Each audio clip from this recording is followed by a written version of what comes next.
I think the big problem this country has is being politically correct. I've been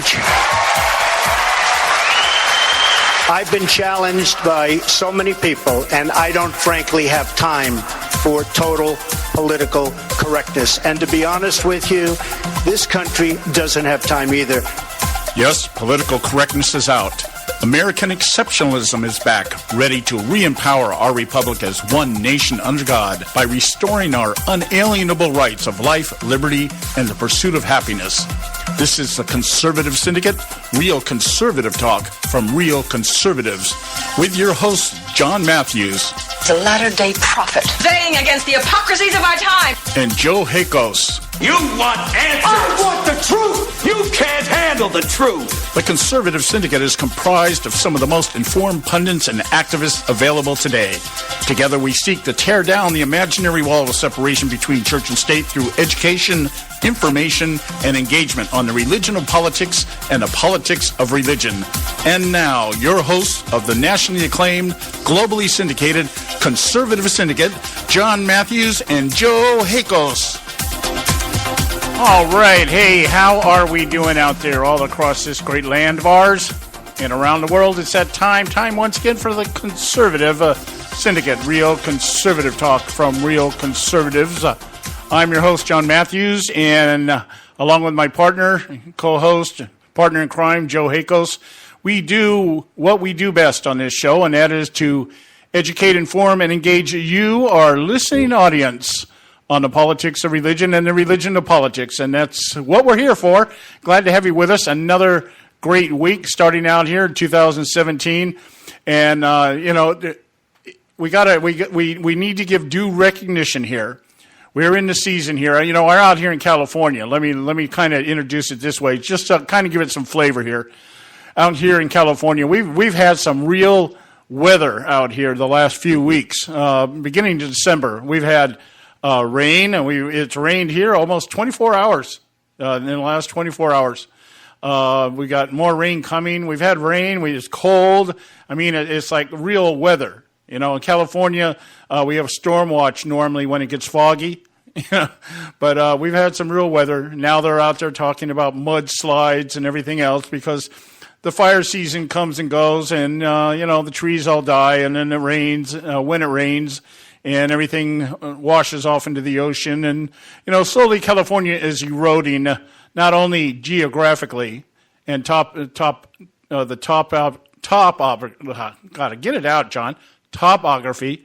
but in terms of our moral character is also sliding off into the depths, into the abyss. But it's the beginning of the award season for the entertainment industry. For the next month, 2 months, 3 months actually, we're going to be barraged with all these different award ceremonies where the industry elites get together and pat each other on the back and tell each other what great people they are because they're so good at pretending to be somebody that they're not. And last night was the kickoff event, the global, Golden Globes. And it was something to watch. I didn't watch it. I don't spend my time watching this kind of stuff. But it was all over the headlines this morning that Meryl Streep was given the Lifetime Achievement Award, the Cecil B. DeMille Lifetime Achievement Award last night, and chose to use her time for a Vanessa Redgrave moment. You remember Vanessa Redgrave a couple decades ago, maybe 3 decades ago, got awarded Best Actress or something, and went on some spiel about Palestinian statehood or something like that. And she was booed for that because she basically attacked Israel. If that same speech was given today, she would have been applauded the same way Meryl Streep was applauded last night for using her time to go after Donald Trump for the tragic event back in 2015 of him mocking a news reporter with a disability, and spent her entire speech talking about that. Here you get a Lifetime Achievement Award. Now, but you know what the real rancor is? The fact that Donald Trump said she was an overrated actress. That's what everybody's upset about. Meryl Streep, she took it on the chin by having to deal with Donald Trump calling her an overrated actress. And I'll tell you this, I happen to like Meryl Streep as an actress. I think she is one of the best. But as I've always said on this show, it seems the more talented people are in Hollywood, the dumber they are in anything that has to do with real life. And I guess it's just because they're so damn good at being somebody they're not, they just don't know how to be who they really are.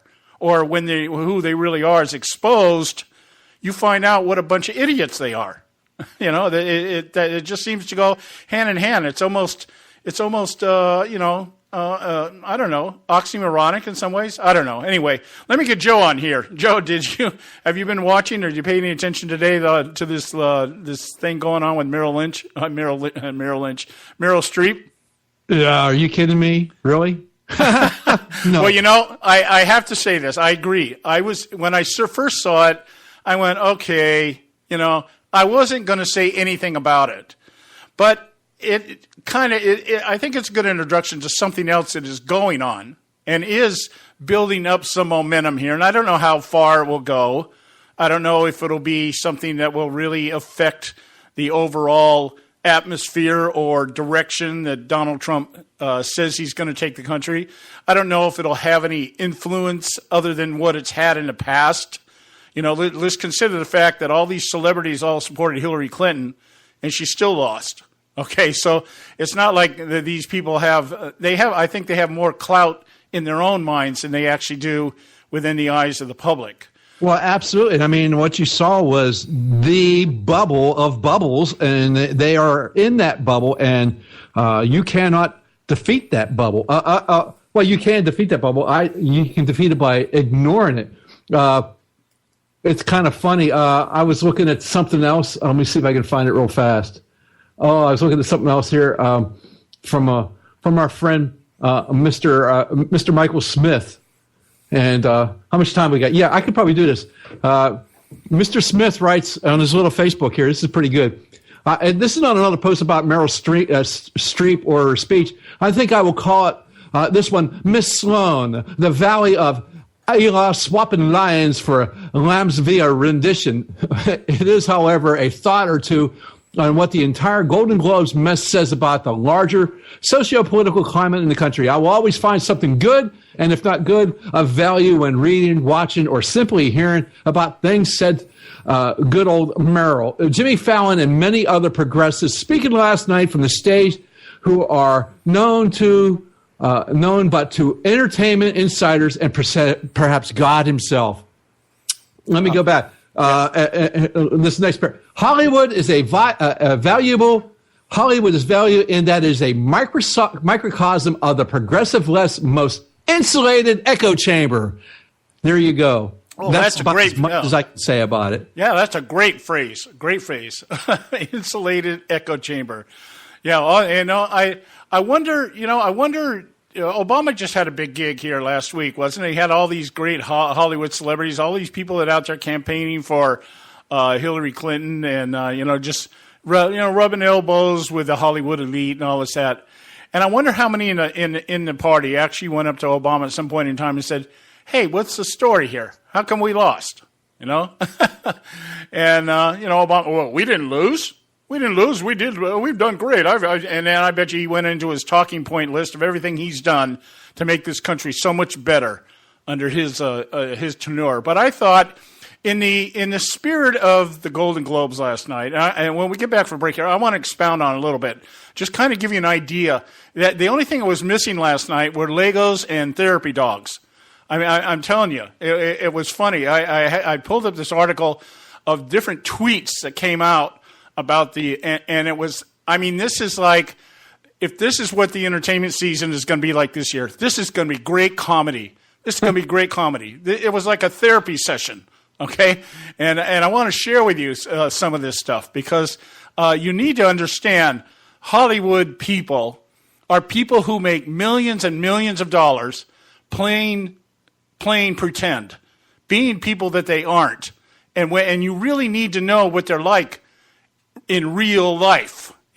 So, but in the spirit of the Golden Globes and all the disheartened liberals out there, we're going to go to break here, but I want to do what I'm going to do every time I hear one of these whiny liberals out here. we're going to give you a little bit of a daily affirmation, compliments of Stuart Smalley. We'll be back in just a moment. Daily Affirmation with Stuart Smalley.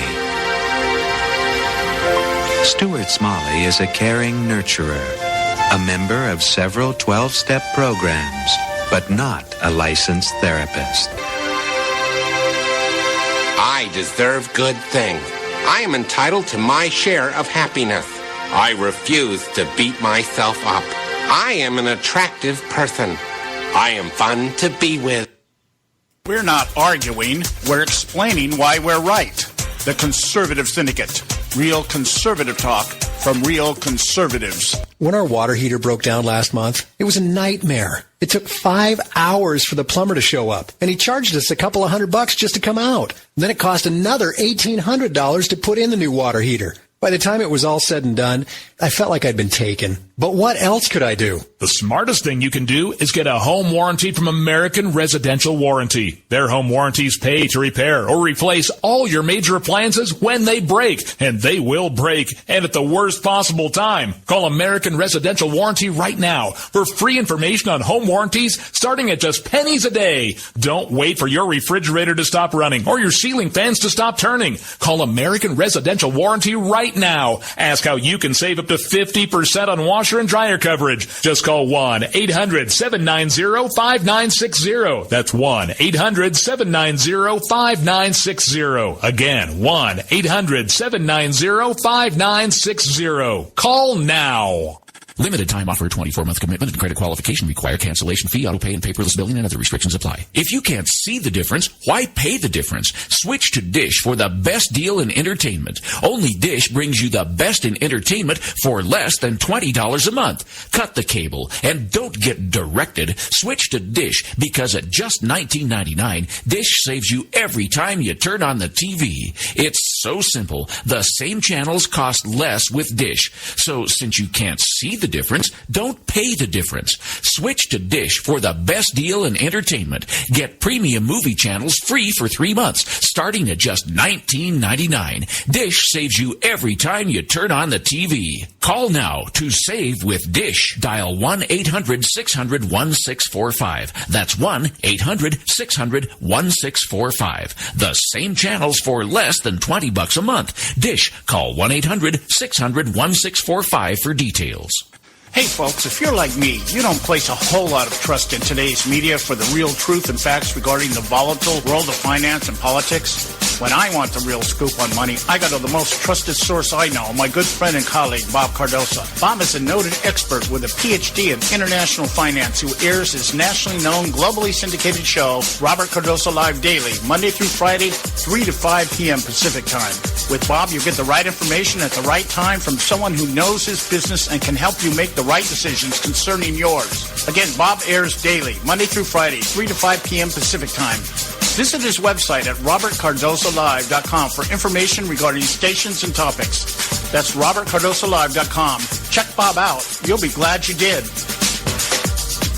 Attention taxpayers. If you've received a notice from the IRS or state, do not ignore it. It's also a big mistake to try and handle your tax problem on your own. If you owe back taxes, it's a fact that the government has the power to take everything you own, including your home, business, wages, savings, and your freedom. But here's the good news. There's a special toll-free tax hotline set up especially for you. This tax hotline will tell you about new programs that are geared to help you dramatically settle, reduce, or eliminate what you owe. But you have to call now. Take down this number or put it in your cell phone. But call 866-761-0959. 1-866-761-0959. When you call, you'll get free information on how you can reduce or eliminate back taxes, including penalties and interest. You can also be helped if you have unfiled returns, a tax lien, wage garnishment, bank levy, or if you've been entered into a payment plan but can't make the payments. Don't make the big mistake in thinking you can ignore or handle your tax problem on your own. You can stop the collection process immediately. Call this special tax hotline today for free info at 1-866-761-0959. That's 1-866-761-0959. 1-866-761-0959.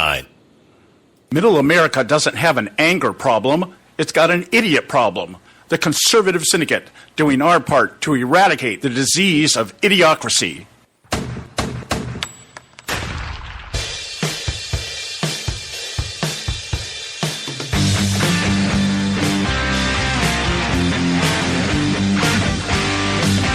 All All right, hey, we're back, and this is the Conservative Syndicate coming to you live right now, nationally acclaimed, globally syndicated. And, I'm getting numbers in here. I just want to once again extend our gratitude to you, our listening audience out there. And I'm starting to get numbers in from some of our affiliates, and it looks pretty promising right now. It looks like we probably, by the time they're all accounted for, we're looking probably somewhere in the neighborhood of about 3 million listeners last year. So I really want to thank our audience. It's growing in leaps and bounds. Say that again. How many? Huh? Say that again. How many? Close to 3 million. Wow. Okay. Cool. Well, Thanks, everybody. Really, thanks. Yeah. Some of these, we've got like 3 or 4. If it was 30, I'd still be saying thanks. So, hey.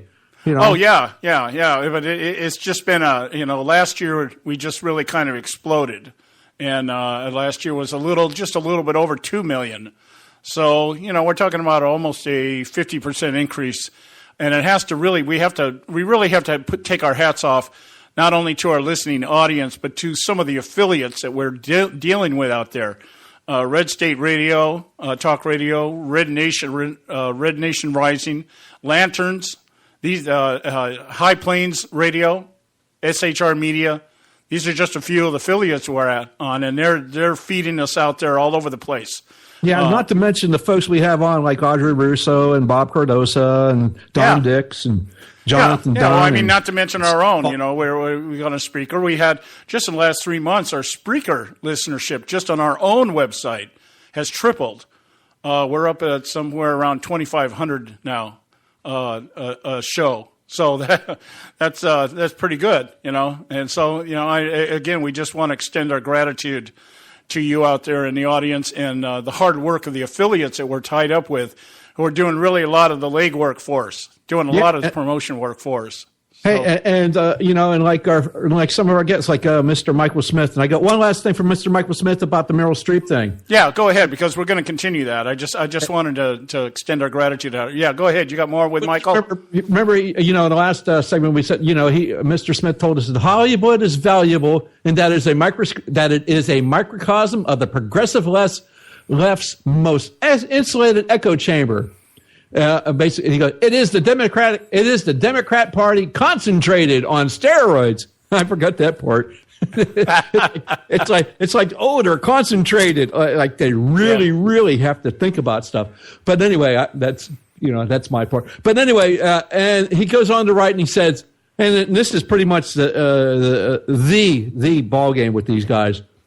Progressivism is a religion, and there's no place it is more fervently and rigidly practiced than its holy city of Hollywood. Like Islamists, the Hollywood Taliban reserve a special kind of hatred for apostates and non-believers.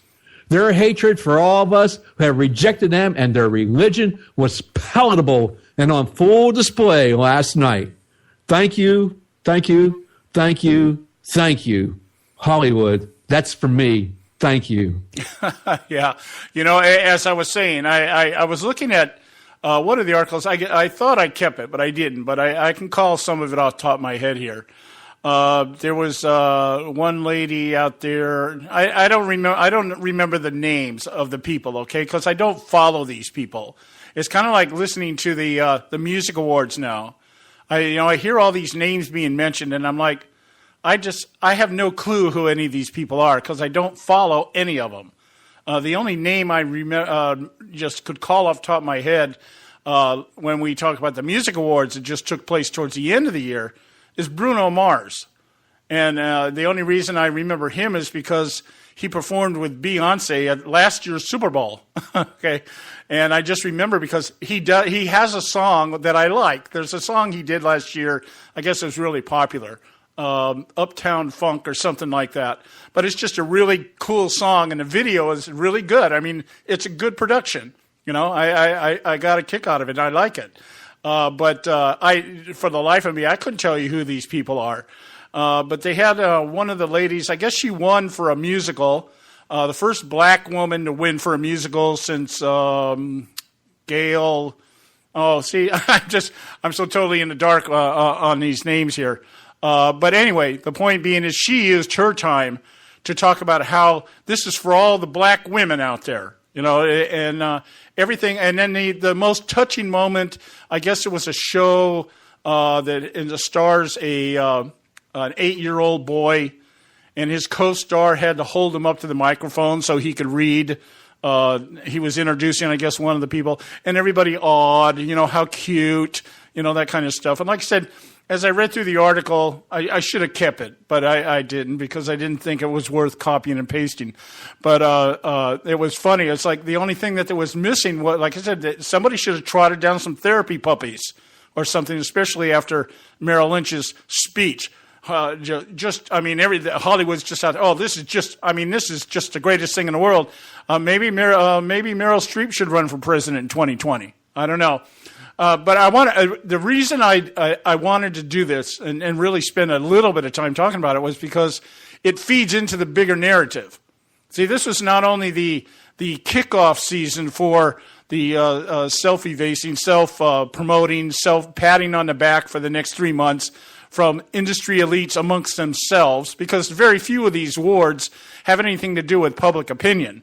I think they have a People's Award or something like that, but most of them are within the industry itself. The Golden Globes, the Oscars, the SAG Awards, all these awards are the industry elites voting amongst themselves. Which one of them was the best one this year? That kind of thing. I like you best, man. Huh? I like you best. Yeah. Yeah, you're my favorite radio host, Joe. I just want you to know that. And so we're going to have to. So great. I'm voting for you. So we'll have to put something up there. Maybe the Ed Murrow's commemorative trophy or something like that. We'll do something like that. Anyway, anyhow, so Meryl Streep has this. She receives the Cecil B. DeMille Award at the Golden Globes Lifetime Achievement. Decides to spend the time debasing Donald Trump for making fun of a reporter in 2015, Serge Kowalewski of the New York Times, who apparently has something, some rare congenital disease, something close to Parkinson's, I guess. And apparently, Trump was derided about that because he imitated the guy at a rally, and everybody thought it was funny, except everybody on the left. And so Merrill Lynch goes on, and she has this little blurb that she shoots out here. And I wanted to focus on this because this is really the crux. You really have to really understand the words being said. You can read these words, and your initial response, as a human being, your initial response is to go, yeah, I see what she's saying, okay? But you've got to look at it through the liberal prism, which isn't that hard to do, because there's only one color that goes through the liberal prism. It's not like you have to separate all the other colors. There's only one color, and the color is liberal, okay? Whatever color that is. And that is whatever color it needs to be, all right? She says here, she goes on to talk about that, I guess Kowalewski pushed back against Trump about an article he wrote that the candidate, meaning Donald Trump, had made a false statement that thousands of people in Muslim neighborhoods in New Jersey were cheering in the destruction of the World Trade Center on 9/11. Okay? And I guess Trump pushed back against this reporter. And I think that's when the reporter was kind of jarred. He thought, he didn't know they sent this guy in. Let me put it this way. He was sent in as a prop. Put a disabled guy up there, because who's going to make fun of the disabled guy? The only guy that would do that would be Joe Biden. Remember Joe Biden telling the crippled senator to stand up? Yeah, everybody, hey, stand up. Let's applaud. Yeah. Yeah. Oh, and nobody made a big deal about that. In a wheelchair. Sorry. Yeah. Okay. But anyway, she goes, I want to read you the paragraph here, and I want to expound on this because this is our job this year, guys. Our job this year in the show is to get you to instinctively take what's being said by liberals, put it into your head, and be able to process it in a moment's notice and know what's really being said. Okay, that's our function this year. This is my goal on this show this year, is to condition your mind to be able to hear liberals speak and be able to immediately translate it, kind of like learning a second language. Well, here, I'm going to translate even further. We want to fine-tune your BS meters. Yeah, there you go. That's a good way of putting it.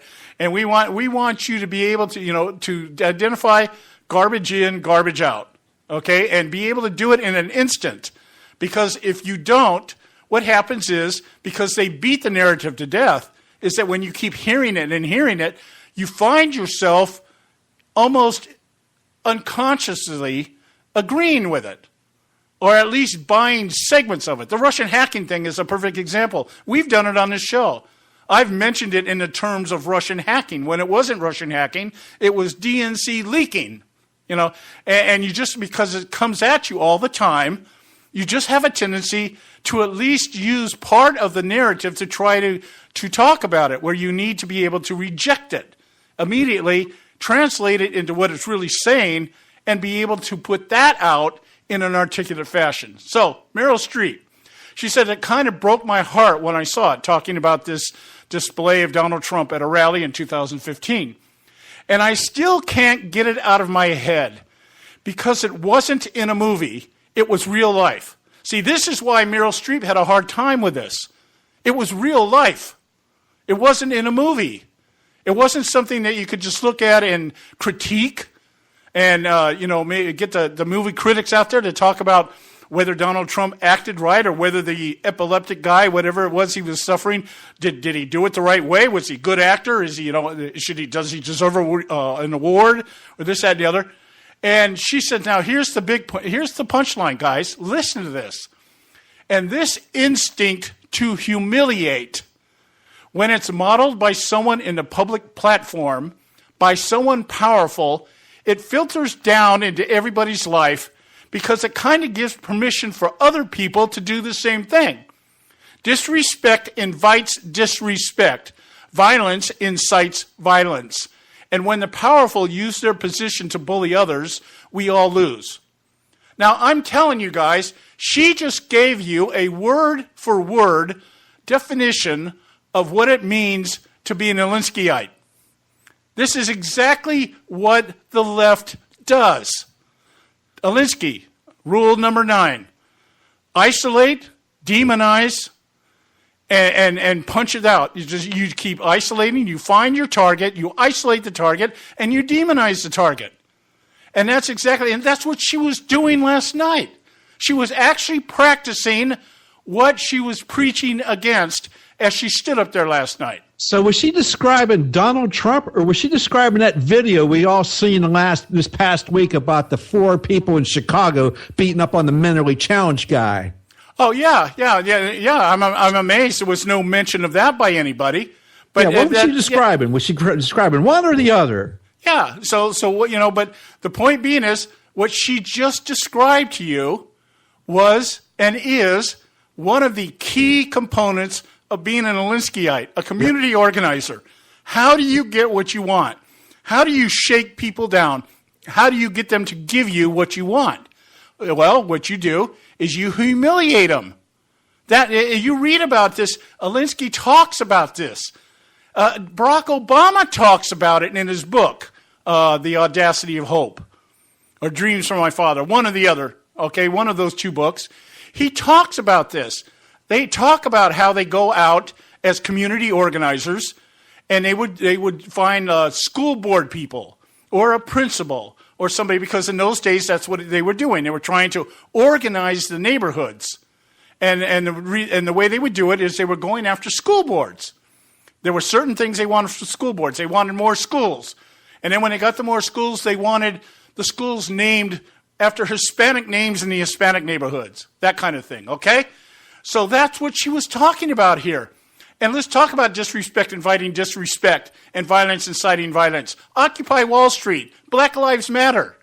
That's exactly what they're doing. So think about that. She just got up there and bashed Trump because he made fun of somebody. If he made fun of him, she said he wasn't making fun of him, but so what if he was? The point being is, she just articulated the community organizer's message. Okay? But Donald Trump's wrong when he does it.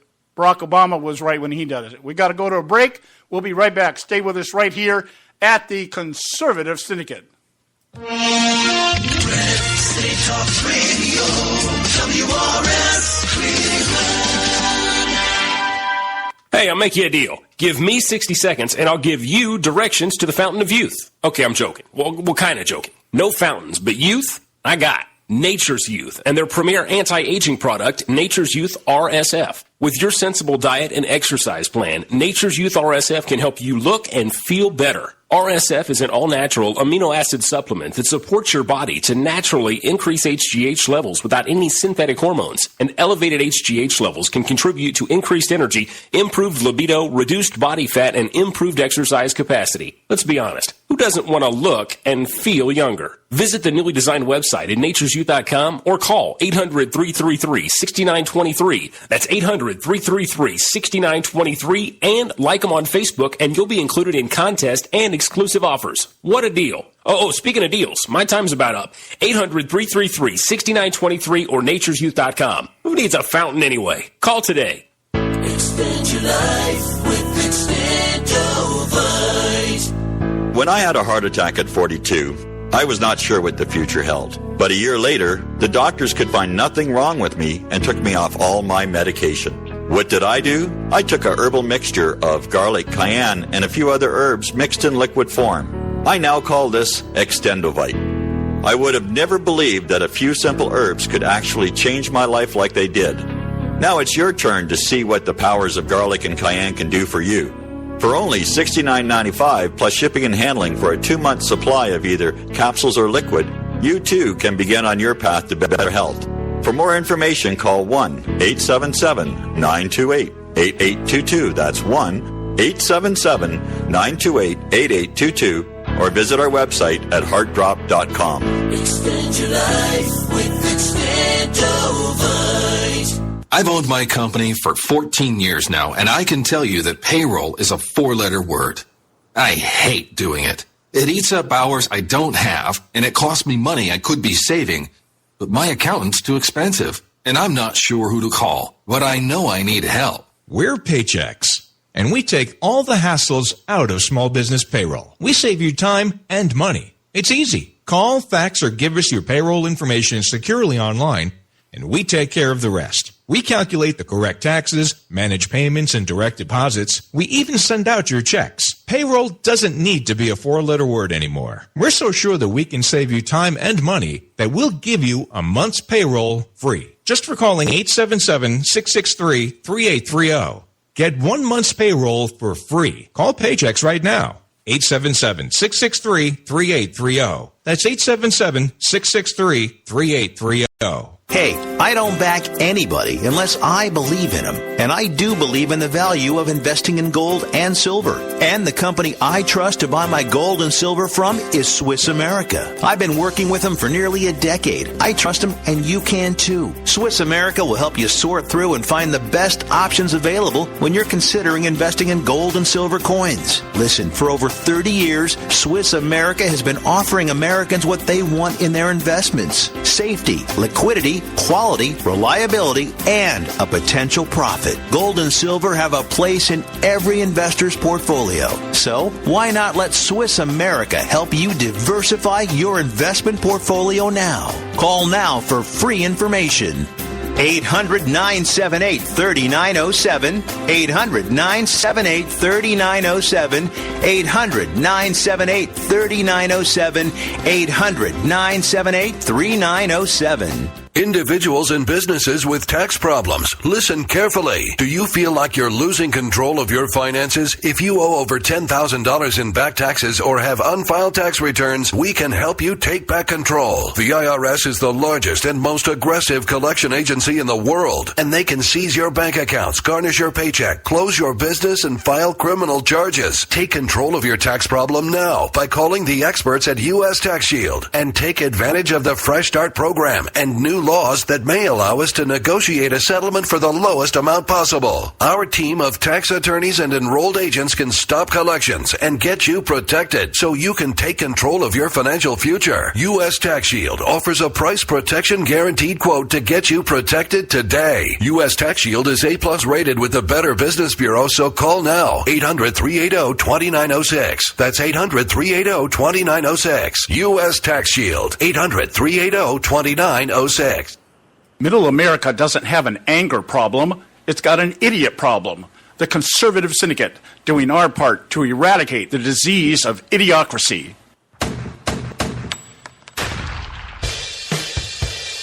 All right, hey, we're back. And this is the Conservative Syndicate, real conservative talk from real conservatives. And we're going to try to hook up here now with our good buddy Bob Cardoso over at Robert Cardoso Live and see if we can get him on the line here with us. He's doing his simulcast right now, and we're going to see if we can hook up with him at the right time. All right? Bob, is that you? Are you guys there? Yeah, we're here. Hey, Happy New Year, Merry Christmas, all those things. You know what? I'm excited about talking to you actually twice within 4 days. Yeah, it's almost a record. We've been able to. It seemed like it was a month since we had actually talked to each other. Well, yeah, and I have to take the rap for that. We've just had we've located a problem. We don't have time to go into it right now, but yeah. I think I've at least been able to kind of bypass the problem and make things work the way it's supposed to for the time being. But anyway, yeah. So how's it going in your neck of the woods? You know what? Everything is going terrific. Actually, you know, it's interesting. You're talking about having kind of a small problem. That's sort of the nature of when you're doing these broadcasts. I don't know what happened to me. I was all set and ready to go, and I hit the wrong button. It turned everything off. I had to reestablish everything. So I lost the first minute of my my broadcast today, but I'll make up for it at the end. In any event, let's talk about what people want to hear about. Let's talk about conservative politics.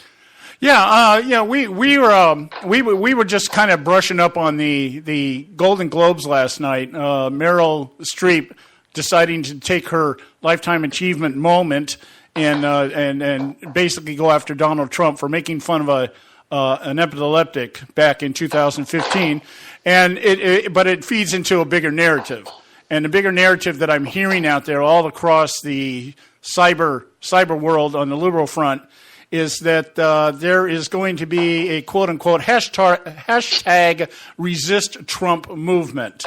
And they're going to try to, the Congressional Black Caucus has come out and said, you know, we're going to do everything we can to resist Donald Trump.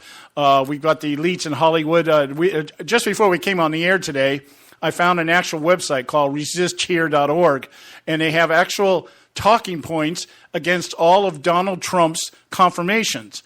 Now, you know, how the talking points, because that's how liberals work. You disseminate talking points. Don't let anybody figure out anything for themselves. We'll give you a list and we'll tell you what you're supposed to say and how you're supposed to say it. And so there's this strategy out there.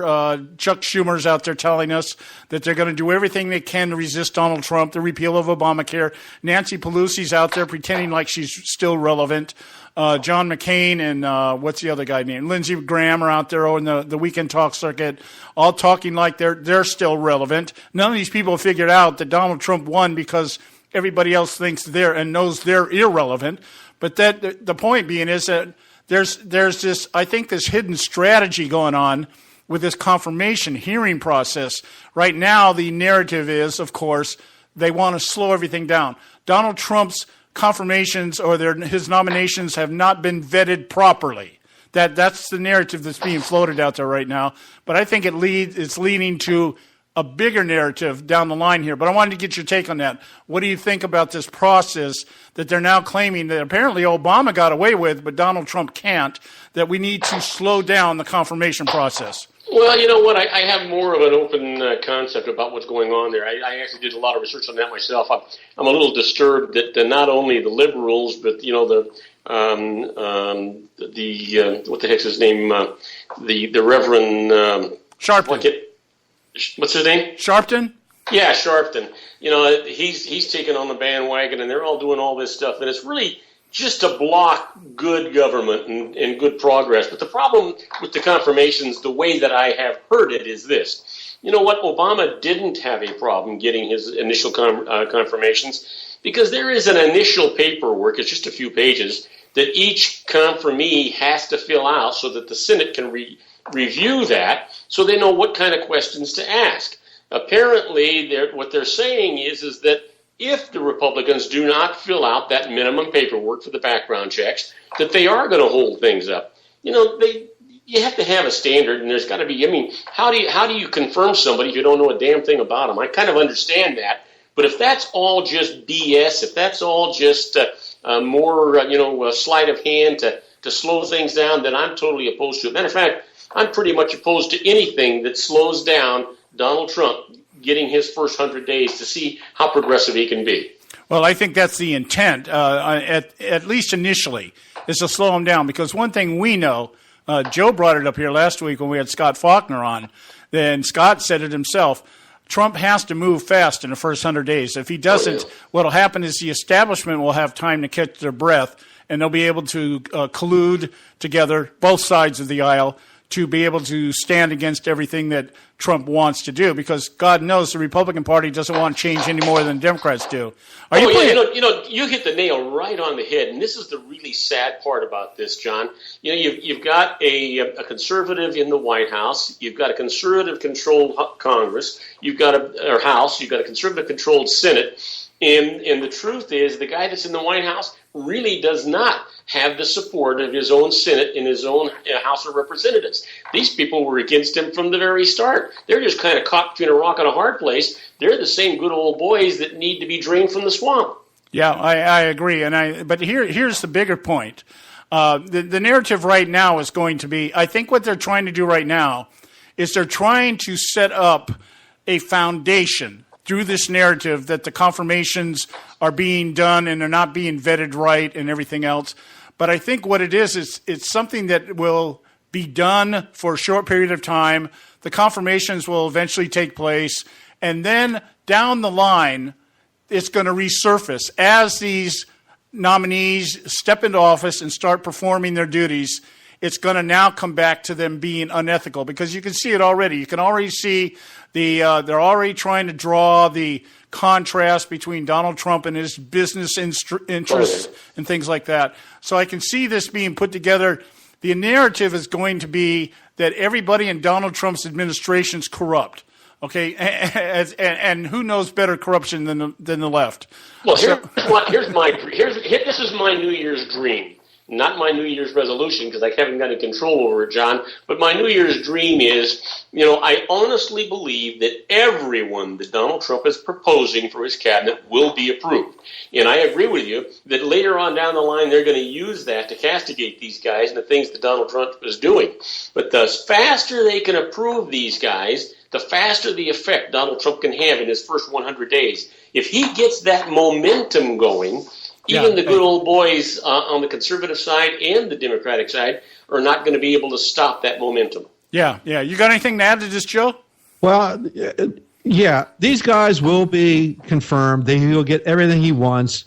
The Democrats won't be able to do it, to do the block. All this stuff is just bitching and whining, and just more of the same we've heard ever since starting from 9 November 2016. That's all we've heard out of the Democrat Party. They are just bitching and whining and complaining. They haven't been able to accept the fact that America has rejected them, period. And Donald Trump will get his nominees put through. These people will be confirmed, and rightfully so, because this paperwork not being done beforehand, yes, it has been done beforehand. And I'm here to tell you, and even if it wasn't done beforehand, the president's already been set where you didn't have to have it done. And that was done with George Bush and Barack Obama. So these people are just whining and complaining and just throwing so much stuff up in the air. And it's just, they should go around with sackcloth and just throw ashes all over themselves. Joe, they're setting up the excuses that they want to use later on. Yeah. It doesn't matter what the excuses are. There's my point on this: is it doesn't really matter whatever they're setting up because they're going to do it anyway. Right. So the problem is ignore them and move on. Yeah. I agree. I agree with that. Hey, look, we're coming up here on our break here. We're going to take a short break here. When we come back and finish our conversation here with Bob, I don't know if you're playing dominoes or something, Bob, but whatever you're rattling around on your end over there, you need to put it away. I'm not hitting anything. I don't know what. I'll look for it. I'll see what's going on. All right. We'll be right back, guys. We got to go do our commercials here. Short break here. We'll be right back. Stay with us right here at the Conservative Syndicate. There is an old saying, children should be seen but not heard. At no time is this more apparent than when politicians speak. TheConservativeSyndicate.net, the adult in the room. Hey folks, if you're like me, you don't place a whole lot of trust in today's media for the real truth and facts regarding the volatile world of finance and politics. When I want the real scoop on money, I go to the most trusted source I know, my good friend and colleague, Bob Cardoso. Bob is a noted expert with a PhD in international finance who airs his nationally known, globally syndicated show, Robert Cardoso Live Daily, Monday through Friday, 3 to 5 p.m. Pacific Time. With Bob, you get the right information at the right time from someone who knows his business and can help you make the right decisions concerning yours. Again, Bob airs daily, Monday through Friday, 3 to 5 p.m. Pacific Time. Visit his website at robertcardosolive.com for information regarding stations and topics. That's robertcardosolive.com. Check Bob out. You'll be glad you did.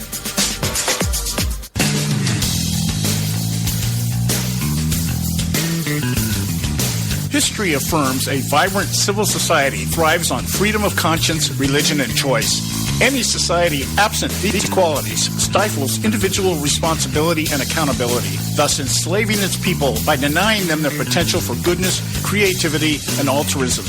To that extent, oppression, coercion, and totalitarianism are multiplied exponentially.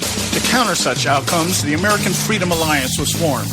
The AFA is a nonpartisan, non-aligned movement which promotes, defends, and upholds Western values and ideals. The Alliance strives to build an international coalition of citizens of the West who together promote and protect moral values, democracy, and freedom. To find out more and become part of this valuable asset in the preservation of freedom and all its rewards, contact us at AmericanFreedomAlliance.org. That's AmericanFreedomAlliance.org. Let freedom ring.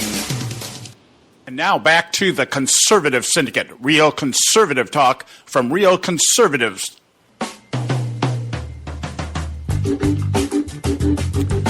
All right, hey, we're back, and this is the Conservative Syndicate, real conservative talk from real conservatives. I'm your host, John Matthews, along with Joe Hakos, and we're going to try to connect back up here with our Bob. Let's see if we can strike two here, two in a row here, and get him back on the line here with us, and hopefully we'll be able to get him on. And if this is the case, I'm going to be so happy because that means I've actually patched something up. Hey, yes, there he is. Wow, that's Bob. Hey, that'd be Bob. Yeah. You know what, guys? I don't know if I found the domino problem, but I think I have just a cable here that kept bouncing back and forth. You know Hopefully what? That's taking care of it. That's exactly. I made a note here to Bob. Bob thought you were calling us from a bowling alley. And or Joe thought you were calling. And I said, no, because I know he's streaming today, so I know it's got to be his table. Yeah, that's probably what it was. Yeah. You know, this cable was it just kept. Yeah. Anyway, I just remember from being there, the times that I've been over your house. I said, I bet you his table's moving. So, all right. Anyway, back to our conversation here. The slowing down the confirmation process. I think that's going to be all show. It's going to be all show just so that the left wants their people to believe that they still have some power. That's the point. It's going to be just a demonstration of, we're really fighting this battle for you. And, I don't know. I would just about bet in the background that every time Dick Schumer or Chuck Schumer and Mitch McConnell pass each other in the hallway, they're high-fiving each other. Because I really don't see either one of them really totally excited and anticipating the idea. The left is not going to be able to do what they want to do, and McConnell doesn't want to do anything. So it's going to be like, oh God, I got to actually do something now. I got to actually, I've got to actually do what I've told people we've been wanting to do for 8 years. We got our guy in the White House, we've got the Senate, we've got the House, and now I've got no more excuses. Of course, they do have some outlets here. You still got John McCain and Lindsey Graham running around. I'm wondering. Those two guys are a bubble. They're half bubble off level. I don't know what's going on with those two guys. Well, they are the left's favorite right. They are, when these guys go on left talk shows more than anybody. Actually, more than Karl Rove shows up in Fox News. I mean, they skip together on stage holding hands. I'm thinking there's a lot more to these two guys than meets the eye. I don't know, but I'm thinking, what it is the establishment guys, the guys that have really been the icons for the establishment, and that's on the left and the right. You got Chuck Schumer now. You got Nancy Pelosi. You've got John McCain, Lindsey Graham. I'm waiting for Lamar Alexander to make a resurrection here somewhere down the line. And these guys are just they're dying for some relevance. They're trying so hard to make it look like they're still relevant, and nobody has figured it out. The media still hasn't figured it out because the media is still entertaining them. And nobody's figured this out. Nobody cares about these people anymore. Okay, Trump did away with all that. He destroyed that concept that these are the people that we need to go to get the information. Now, on another note here, as we go along, as we continue the Russian hacking / leaks / phishing expeditions, all this other stuff, and we see this going on down the line here. See, this, I think, I'm just going to say this. I think Lindsey Graham, who's out there walking point on this thing for the Republican Party that Russia hacked everything. I think this guy actually wants us to go to war. What do you think? I do too. I think both him and McCain want to see us go to war with Russia. And what a dumb position to take. But is there a good winery or something over there in Russia? No, not in Russia. I've been there. There's no good winery. There's no good wine in Russia. Want to do that? Lindsey Graham, all he wants is a good winery or something, right? Yeah, he might be going there for the vodka. Oh yeah, I think vodka's too strong for him. Obviously, because the wine definitely shows an effect. But yeah, McCain out there the other day asking the NSA guy James Clapper on, Clapper off, and asking him if the Russians hacking us is an act of war. And I'm thinking, if that's the case, then we have declared war on everybody. Yeah. Yeah, isn't that the truth? And we did it long before. These guys. I got to tell you, I've never been so disappointed. Let me preface this by saying I love this country. I love the country that I live in, and I recognize that we have some challenges here. But I don't think there's a better country to live in. But I've never been more disappointed in our seat of government than I have been for the last 8 years, and hopefully not the next 4. Well, there was a poll. I agree with you. This is the saddest part or the hardest part of doing radio these days, is knowing that the ignorance factor, and I'm not saying stupidity so much as literally ignorance, meaning not knowing what is how things are supposed to be. And there was a Marist poll that came out today that said that 80% of America wants Supreme Court justices that interpret law as our framers who wrote the Constitution intended. Now, You would think, wow, that is a great statistic. Well, originalists? Huh? Originalists? Yeah. 80% of the country says they want Supreme Court justices that interpret the Constitution as it was written. And I'm thinking, again, it's one of those things. You read it and you go, wow, this is fantastic. Except probably only 10% of the 80% knows what's in the Constitution. If that. Yeah. Yeah. And I'll give you that. You know what? I support that, recognizing that the world as our founding fathers knew it has really changed. But there was a lot of wisdom behind what they actually articulated in the Constitution. And you've got to be very, very careful to try and interpret that in a way that is different than what was intended. Well, you can't. Go ahead, Joe. Changed, but human nature hasn't. Yeah. There was enough. But that's what these documents really refer to more often than not.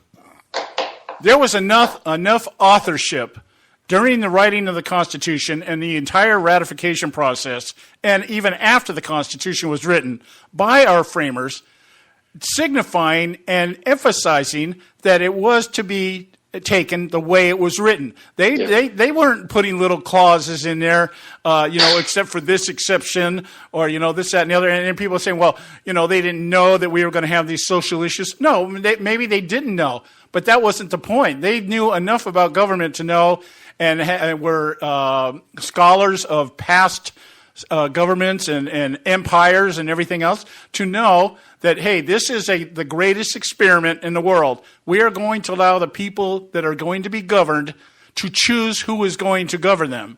Now, nobody else ever did that. And they knew that. And somewhere in their mindset, they all knew, whether they agreed on the actual structure of the government in the beginning or not, they at least understood what we put down here on paper has to be applied the way we intended it, and it's not open for negotiation. And that's what. And so I said, I saw that article today, and I went, wow, this rocks. 80% of the country wants originalists in the Supreme Court. Now, I bet you, if you went and used that word to 80% of them, 2 to 3% would be able to tell you what that means. One of the problems that I see, and I've been seeing it over and over again, Joe and John, and I think that you'll agree with what I'm going to say, is all of a sudden we have 535 legislators up in Washington, D.C., who seem to find it very easy to say, we need another amendment, we need to do away with what's already written in there. And I've got real serious problems with that. Yeah, I know, and let's just hope that over the course of the next 4 years, we get our first Supreme Court justice and maybe a couple more. Maybe Ginsburg will finally pass out and not wake up, and we'll get a couple more. We'll get a couple more in there. Breyer's supposed to be retiring, and let's hope we get a 7-2 split by the time this first term is over. We're out of time, Bob. I wanted to give you a moment to promote your show. Hey, you know what? I really appreciate it. I love doing this twice a week with you guys. And for those of you that would like to listen to my show, just go to my website at robertcardozalive.com and get my app. You can get that. Just go to your app store, search Robert Cardozo Live. It's there. It's absolutely free. You can download it. And when you're done listening to John's show, you can plug my show in and listen to that too. But for you listeners that are my listeners, you can do just the opposite. Go to John's website and you can listen to his show after mine. In the meantime, guys, I look forward to talking to you on Friday. This is a joy to have you back. Yeah, it's great to finally connect the first time. Have a great week. We'll talk to you on Friday. Okay, man. We'll talk to you later. All right, guys. It's top of the hour here. It's time for the Edwards Notebook. Pay some bills, and we'll be back in just a few moments here. Well, wait a minute. I got about 30, 40. I got about, let's see, where am I at here? Yeah, we got about 20 seconds left here. You got anything you want to say here, Joe? I got about 20 seconds we got to kill before the top of the hour here. Well, yeah, I think we're going to find out. I mean, the Trump team is going to be going wild. The confirmation, there's going to be at least 9 confirmation hearings done this week alone. And so start with Jeff Sessions, and they're going to finish up on Thursday with Ben Carson. So it's going to be fun. It's going to be fantastic, and it's going to be on. Oh yeah, I'm really expecting a lot coming. I think they're going to spend most of their bullets trying to kill the Tom Sessions nomination. Once that dies, everything else I think is just going to kind of be routine and then fall into place. But it's going to be exciting. This is going to be exciting to watch and see how this all comes down this time, because this is a first in our history, guys. We'll be right back. Stay with us right here at the Conservative Syndicate.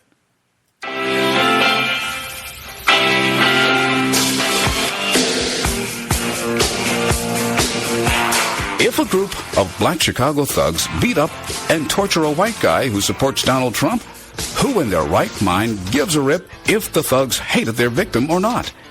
Hello, I'm Ron Edwards. On today's page from the Edwards Notebook, the last time I checked, you, myself, and every other American have unalienable rights, which include the right to choose who to support for President of the United States. Our unalienable rights come from God and cannot be obstructed by an abusive government or knuckle-dragging thugs. You You have the right to live for your own sake, not according to the will of criminals in or outside of government. It was unbelievable to learn that Chicago law enforcement officials struggled to charge the thugs because they couldn't discern if it was a hate crime. Hate crime! Hate crime! Hate crime! Well, who cares? How about assault and battery for starters? The thugs even had a female cheerleader who recorded those imitators of vicious chimpanzees. I don't care if those black thugs hated their white victim or not. Throw the bums in jail for a long, long time and let them sort out how they feel for decades behind bars. I'm Ron Edwards. Blowing away the myths and revealing the truth. You can continue to blow away the myths with Ron Edwards on Facebook, Twitter, and theronedwards.com. We're not arguing. We're explaining why we're right. The Conservative Syndicate. Real conservative talk from real conservatives. When our water heater broke down last month, it was a nightmare. It took 5 hours for the plumber to show up, and he charged us a couple of $100 just to come out. And then it cost another $1,800 to put in the new water heater. By the time it was all said and done, I felt like I'd been taken. But what else could I do? The smartest thing you can do is get a home warranty from American Residential Warranty. Their home warranties pay to repair or replace all your major appliances when they break, and they will break, and at the worst possible time. Call American Residential Warranty right now for free information on home warranties starting at just pennies a day. Don't wait for your refrigerator to stop running or your ceiling fans to stop turning. Call American Residential Warranty right now. Ask how you can save up to 50% on washer and dryer coverage. Just call 1-800-790-5960. That's 1-800-790-5960. Again, 1-800-790-5960. Call now.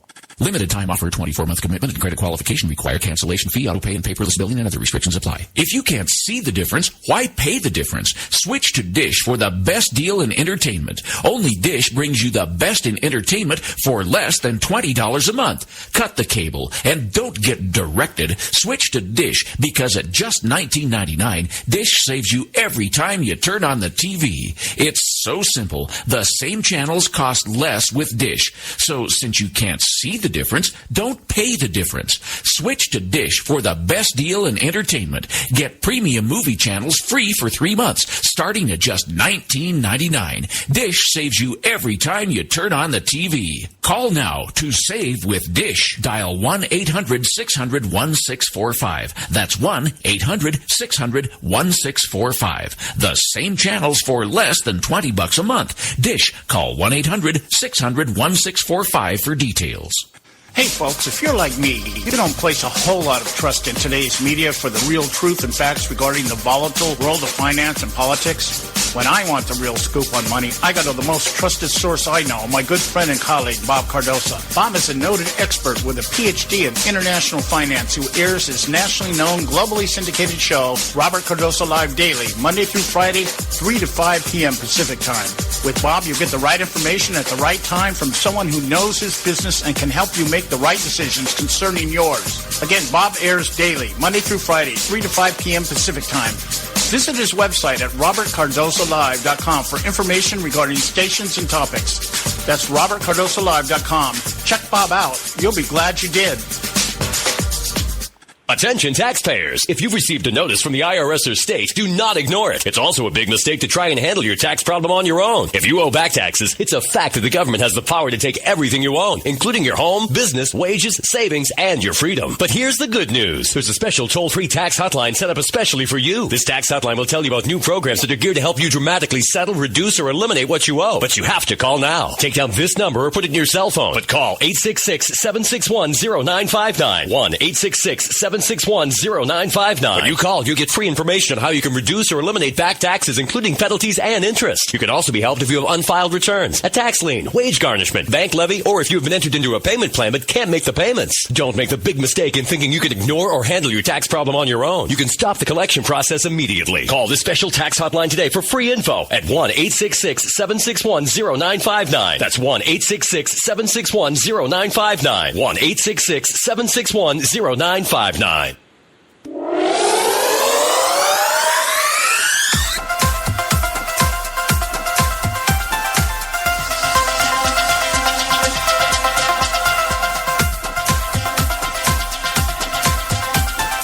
think the big problem this country has is being politically correct. I've been challenged by so many people, and I don't frankly have time for total political correctness. And to be honest with you, this country doesn't have time either. Yes, political correctness is out. American exceptionalism is back, ready to re-empower our republic as one nation under God by restoring our unalienable rights of life, liberty, and the pursuit of happiness. This is the Conservative Syndicate, real conservative talk from real conservatives, with your host, John Matthews. It's a latter-day prophet. Saying against the hypocrisies of our time. And Joe Hakos. You want answers! I want the truth! You can't handle the truth! The Conservative Syndicate is comprised of some of the most informed pundits and activists available today. Together we seek to tear down the imaginary wall of separation between church and state through education, information, and engagement on the religion of politics and the politics of religion. And now, your hosts of the nationally acclaimed, globally syndicated Conservative Syndicate, John Matthews and Joe Hakos. All right. Hey, we're back. Hour two right here at the Conservative Syndicate. Real conservative talk from real conservatives. I'm your host, John Matthews, along with Joe Hakos. And, just a quick note here. I don't know how far this is going to go, but it seems like one of the things I'm hearing here, former Washington Senators announcer Charlie Brotman, I guess he has been announcing the inauguration parade since 1957, and Trump has decided to let this guy go. I don't know why. I don't know what the thought is behind it. I don't even know why he's being mentioned, except what we got here is we got another opportunity. This guy will become the poster child for the Obamacare repeal. And you say, well, how will that play into it? It's going to be that Trump hates old people. That's how it's going to be. We're back to pushing grandpa over the cliff, that kind of thing. Just real kind of weird stuff out there. They're going to make a big deal. As I said, every time Trump passes gas, we're going to know about it. And we're going to have all the analysts out there telling us why he's passing gas and why he should be eating something else in his diet, because passing gas contributes to climate change. It's something like that. That's how this thing is going to go down. But I want to, I mentioned this last week, and it's kind of in line with what we've been talking about here in terms of how the left is going to, quote unquote, resist the Trump administration. And there's nobody better at it right now than our sitting president, at least for the next 11 days. Is that what you've got, Joe? 11 days, hold on right? 1 second, John. Let me get it. I got it right here. It's right here. Oh, I have it here. No, it's 11 days. Today's the 9th, right? So I'm going to give you some more exact figures, John. Okay. Yeah. I see. My Obama counter is 2 days fast. 7,000 tabs open. I have to find the one. Oh, yeah. The thing is, my countdown meter, I pay $10 for this meter, and just like everything else, it's 2 days fast. I've got him leaving office. Okay, here you go. Hold on. Let me refresh. Okay. 10 days, 16 hours, 51 minutes, and 55 seconds. Yeah, and not a moment too soon here. But he is laying minefields. It's early. If they can go 2 days earlier, I will take 2 days earlier. Yeah, I know. Maybe I just figured whoever put together my countdown clock must have been a conservative. Well, I forgot about the leap year. Okay. But Barack Obama has laid some, I'm not going to say formable landmines for Donald Trump to overcome when he comes in office, but it fits into the narrative that everything is going to be geared at this point is stopping. Politicians are shrewd. They're not smart, but they're shrewd. And the agenda has to be from the left is to slow Donald Trump down as much as they can, at least the first 100 days, and see if that can inject enough confusion into the process that hopefully I think what they'll think is that Trump will get rattled and he'll just kind of fall apart. That kind of thing. Not giving this guy enough credit. I mean, I'm sure this guy has faced more than one crisis in his life. So it's not. He doesn't strike me as somebody that gets rattled when things don't go right away. That kind of stuff. But they're going to do everything. But here is a list here I found this article last week, and I mentioned it briefly. Actually, I found it, it was before New Year's, and I've just kind of been hanging on to it. And it was written by Kelly Riddle over at the Washington Times. And I want to share it with you after we go to the break here. This is our short segment. We're going to come up to a break here in just about a minute or so. And I want to share this with you, but it's a very well put together list of everything that Barack Obama has done since November 9th of last year to make it harder for Donald Trump to initiate his agenda and his administration, particularly in the first 100 days. And that's what it's all about. It's not really about trying to stop Trump. It's trying to stop the momentum. It's trying to slow it down, putting some speed bumps out there, hoping that it injects confusion and chaos, if in nothing else, in the minds of Congress, which isn't hard to do these days. Okay. Okay. So anyway, we're going to go to our break here. When we come back, I'm going to go through this list with you, and I think you'll be very well informed after we get done. Stay with us right here at the Conservative Syndicate. Right now, it's time for Moments of Madness. Today on Moments of Madness.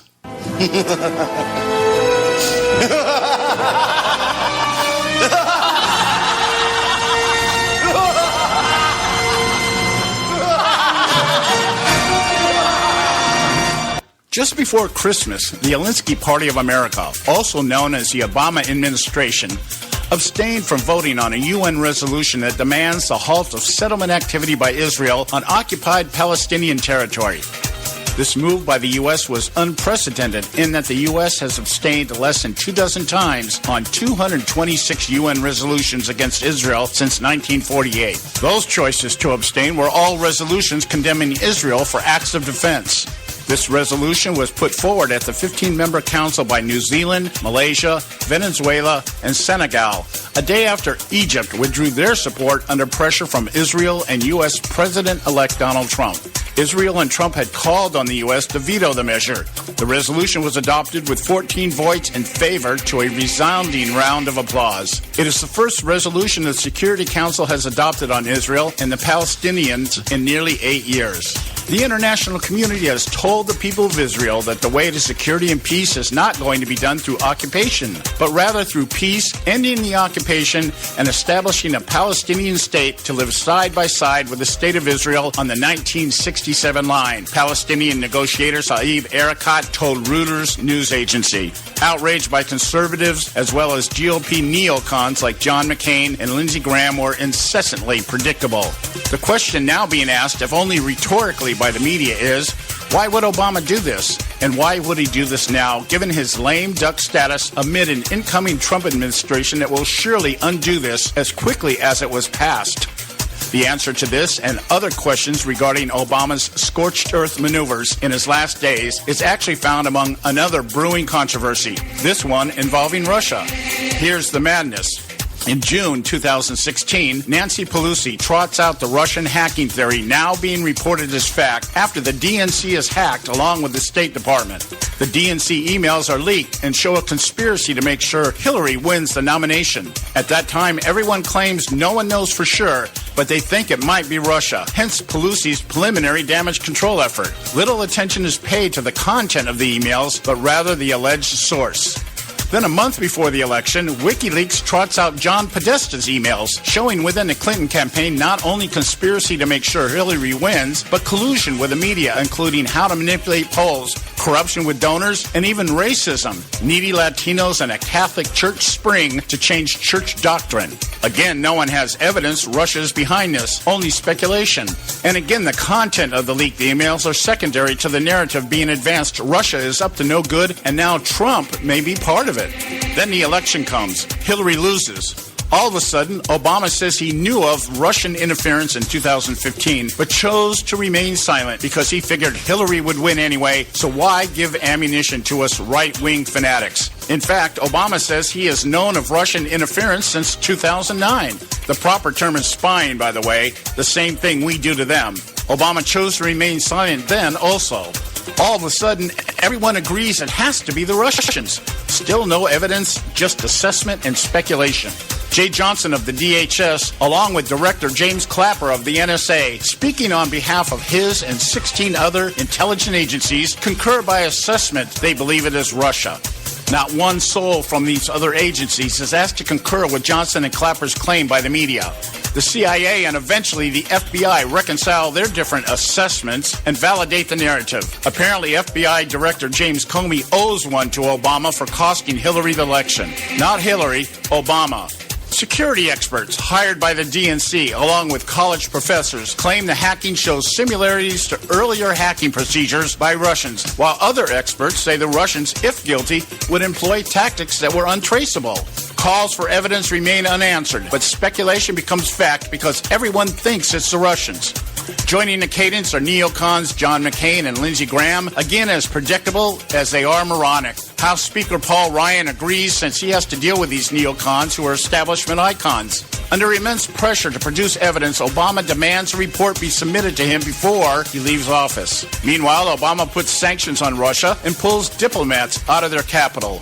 Now with the report in hand, amazingly it only took less than 3 weeks, Obama says he has his evidence. And where does it come from? Obama's own people at the DHS. The same DHS that swore the integrity of the elections could not be compromised when they thought Hillary would win and Trump might contest the results. The only real evidence before us is a fabricated narrative designed to deflect blame off of Obama's failed policies and agenda, including his attempts to undermine Israel. It's not even about Hillary. The evidence indicts Obama's tenure. A loss of a total of 1,042 seats across 50 states, once held by Democrats, are now held by Republicans and other parties. 60 seats lost in the House and the Senate. Democrats now hold only 12 governorships, all in states that are facing bankruptcy in major urban centers. What should be asked by the media is why, with all the failures of Obama, would Putin want Trump when Hillary would better serve his game? Think about that. An even more relevant question is, so what if Russia did it? What does Russia have to do with the UN resolution against Israel? Well, we could ask the question, where is the outrage regarding Obama interfering in the election process in Israel? Something that has been documented. Obama injected $350,000 in cash and dispatched his former campaign chair, Jim Messina, to work to displace Netanyahu. If we want to know the answer to both the reasoning behind the UN resolution and why the hacking issue is of such importance, we need to lay both these issues side by side. Obama never does anything for one simple reason. It is always about his agenda, his image, and his plan to fundamentally transform the United States of America. But my guess, the media will never expose Obama before the return of Jesus or the producing of evidence that supports his claim Vladimir Putin elected Donald Trump, not his failed efforts as America's most famous community organizer. This is John Matthews for Moments of Madness.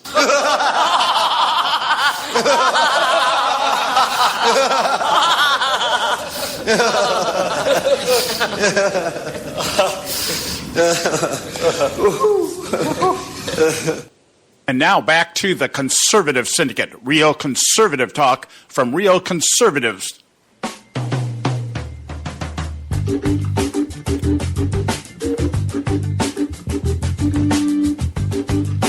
All right. Hey, we're back, and this is the Conservative Syndicate, real conservative talk from real conservatives. I'm your host, John Matthews, along with Joe Hakos. You know, what I just mentioned here before the break, the replacement of Charlie Brotman, who has been the inauguration parade commentator, announcer since 1957, back when Dwight Eisenhower was president.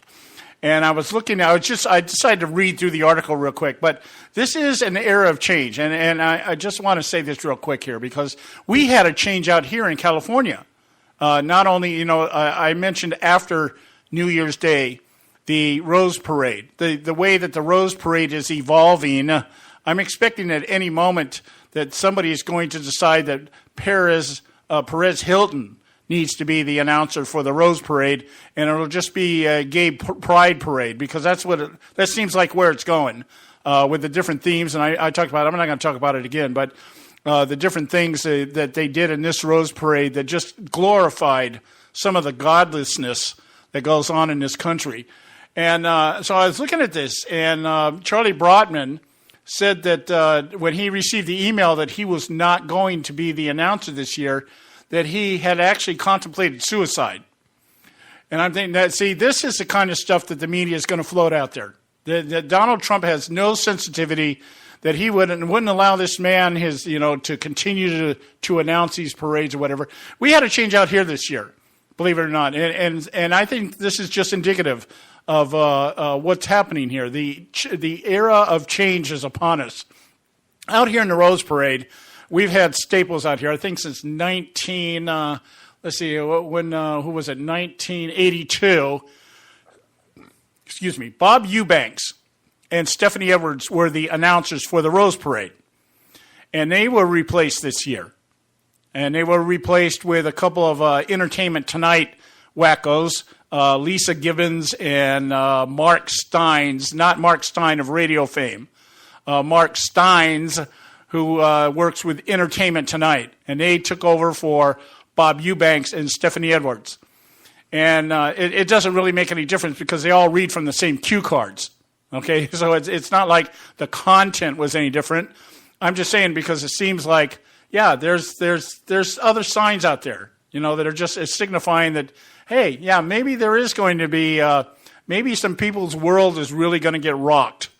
And I'm hoping for it because God knows we need to get rocked in this country and get back on track. So I just threw that out there. But about the list I mentioned before the break here, and, we've talked off here and there. We've mentioned different things that Obama's been doing since November 9th of last year when he realized, at least maybe not, when the country finally said, hey, the emperor is naked, okay, and came to, and Obama received his referendum on his administration. Of course, you would never hear him say that. He's due to give a speech tomorrow, is he not? Well, I know Donald Trump is having a press conference tomorrow. Okay, and I think Trump has timed his press conference to take place shortly after Obama gives his recitation of everything that he's done that's been so great for this country. Yeah, I know Obama's supposed to go to Chicago where he began his career in community service, and he's going to have like former campaign people with him, and hopefully it's not, well, I don't know, maybe he'll take a tour over around the south side of Chicago where he can see all the, where 4,000 people have died. Yeah. Yeah, take him down to the morgue. Give him a tour of the morgue down there, But, he's going to tell everybody how it feels. This is where I started when I wanted to be a community organizer back in my humble beginnings as a law professor. And it'll be pretty sickening, actually. Yeah. Well, like I said, he'll talk and drone on, and the press will go ooh and ah and wonderful, and then hopefully Mr. Trump gets on afterwards and tells us something actually important. Yeah, well, what you're going to hear from Barack Obama is the long version of what he did over the weekend. He did his last video message on YouTube, and it was just once again a recantation of everything that he has done.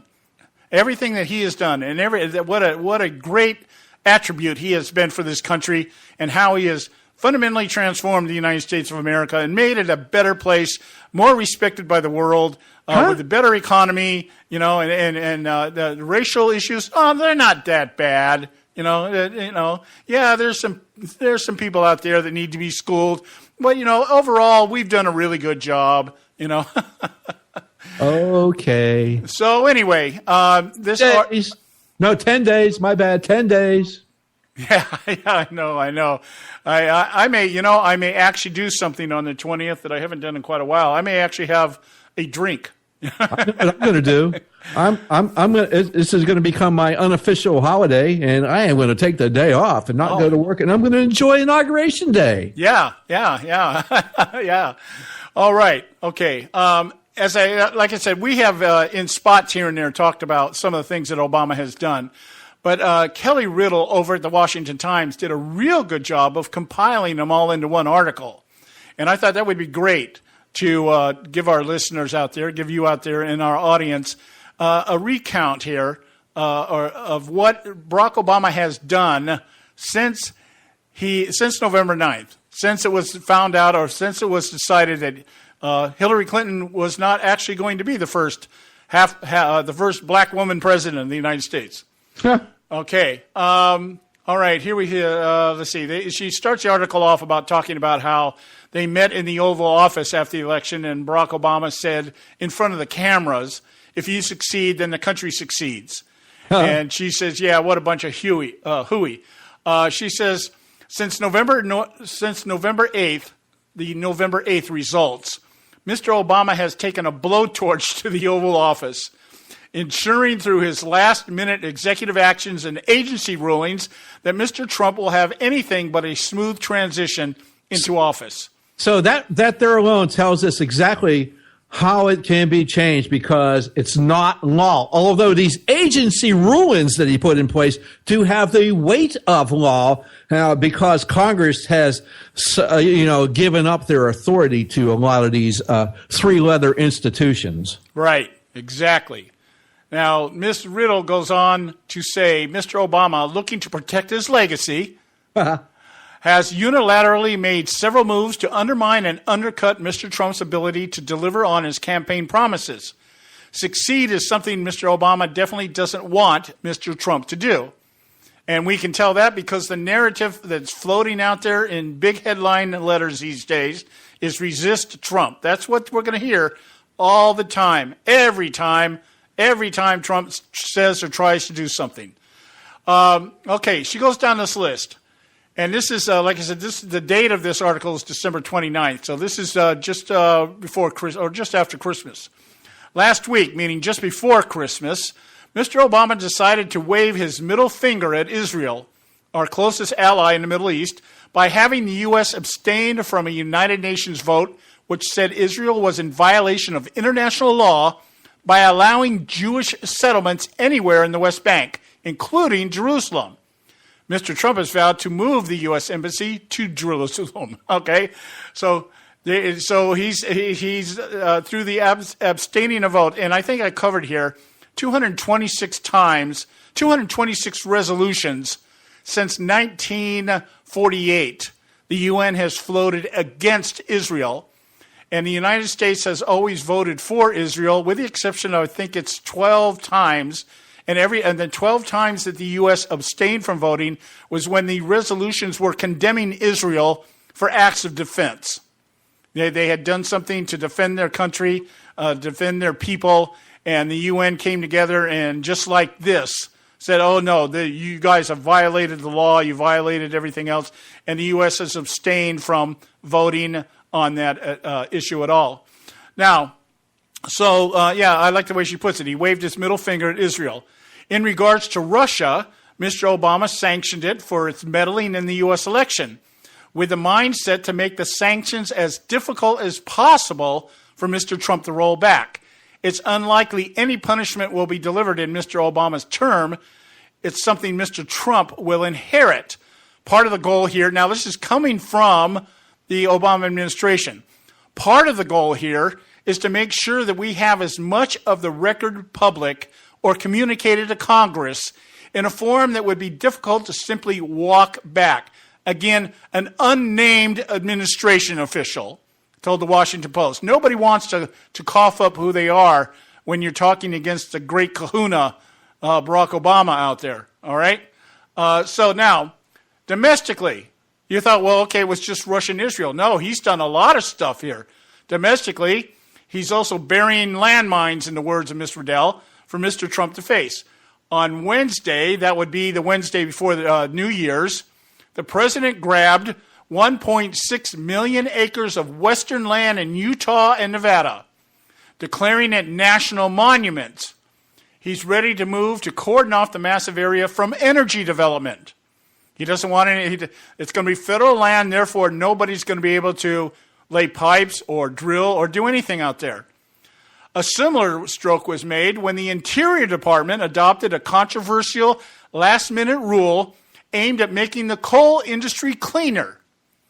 The regulations overhauled rules that had been in place for more than 3 decades, and even the agency admitted more coal jobs would be lost because of it. So he's out there, Hillary Clinton, he's fulfilling Hillary Clinton's promise. What? We're going to put a lot of the coal industry out of business. Yeah. Okay. I mean, he's just fulfilling the thing when he said, if you can have a coal company, I'm just going to put you out of business. Obama said that in his first run up to his first election as POTUS. So there, not surprising. But then again, it's just a 3-letter agency that Mr. Trump can appoint somebody else to. Yeah, well, I'm hoping that 3-letter agency goes DOD or DO. What is it? Dead on arrival. DOA. We want the EPA to go DOA. All right. That'd be really nice. Yeah. And I'll read this last one here. We'll go to break and maybe comment on it when we get back. The day after he did that, the day after the Interior Department moved, Obama invoked what the New York Times called an obscure provision in the 1953 Outer Continental Shelf Lands Act to unilaterally ban offshore oil and gas drilling along large swaths of the Arctic and Atlantic sea borders. We're going to go to break. We'll be right back. Stay with us right here at the Conservative Syndicate. State Talk Radio, WRS Cleveland. Hey, I'll make you a deal. Give me 60 seconds and I'll give you directions to the Fountain of Youth. Okay, I'm joking. Well, kind of joking. No fountains, but youth, I got Nature's Youth and their premier anti-aging product, Nature's Youth RSF. With your sensible diet and exercise plan, Nature's Youth RSF can help you look and feel better. RSF is an all-natural amino acid supplement that supports your body to naturally increase HGH levels without any synthetic hormones. And elevated HGH levels can contribute to increased energy, improved libido, reduced body fat, and improved exercise capacity. Let's be honest. Who doesn't want to look and feel younger? Visit the newly designed website at naturesyouth.com or call 800-333-6923. That's 800-333-6923 and like them on Facebook and you'll be included in contest and exclusive offers. What a deal. Oh, speaking of deals, my time's about up. 800-333-6923 or naturesyouth.com. Who needs a fountain anyway? Call today. Extend your life with Extendovite. When I had a heart attack at 42, I was not sure what the future held. But a year later, the doctors could find nothing wrong with me and took me off all my medication. What did I do? I took a herbal mixture of garlic, cayenne, and a few other herbs mixed in liquid form. I now call this Extendovite. I would have never believed that a few simple herbs could actually change my life like they did. Now it's your turn to see what the powers of garlic and cayenne can do for you. For only $69.95 plus shipping and handling for a 2-month supply of either capsules or liquid, you too can begin on your path to better health. For more information, call 1-877-928-8822. That's 1-877-928-8822. Or visit our website at heartdrop.com. Extend your life with Extendovite. I've owned my company for 14 years now, and I can tell you that payroll is a 4-letter word. I hate doing it. It eats up hours I don't have, and it costs me money I could be saving.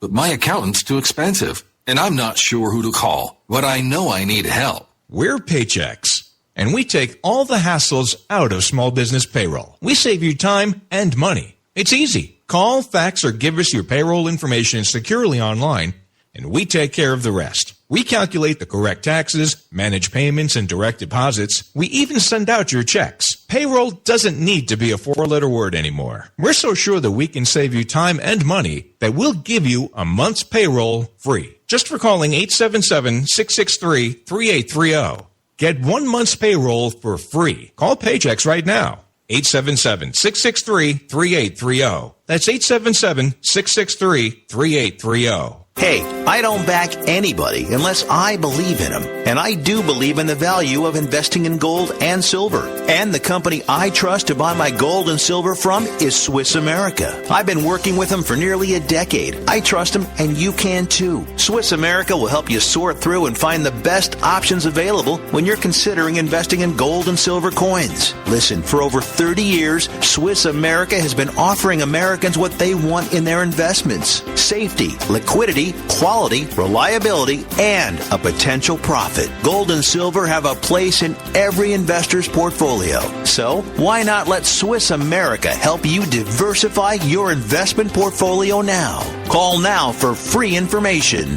800-978-3907. 800-978-3907. 800-978-3907. 800-978-3907. Individuals and businesses with tax problems, listen carefully. Do you feel like you're losing control of your finances? If you owe over $10,000 in back taxes or have unfiled tax returns, we can help you take back control. The IRS is the largest and most aggressive collection agency in the world, and they can seize your bank accounts, garnish your paycheck, close your business, and file criminal charges. Take control of your tax problem now by calling the experts at U.S. Tax Shield and take advantage of the Fresh Start program and new laws that may allow us to negotiate a settlement for the lowest amount possible. Our team of tax attorneys and enrolled agents can stop collections and get you protected so you can take control of your financial future. U.S. Tax Shield offers a price protection guaranteed quote to get you protected today. U.S. Tax Shield is A+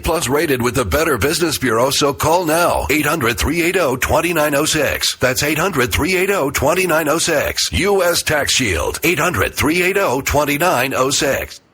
And now back to the Conservative Syndicate, real conservative talk from real conservatives.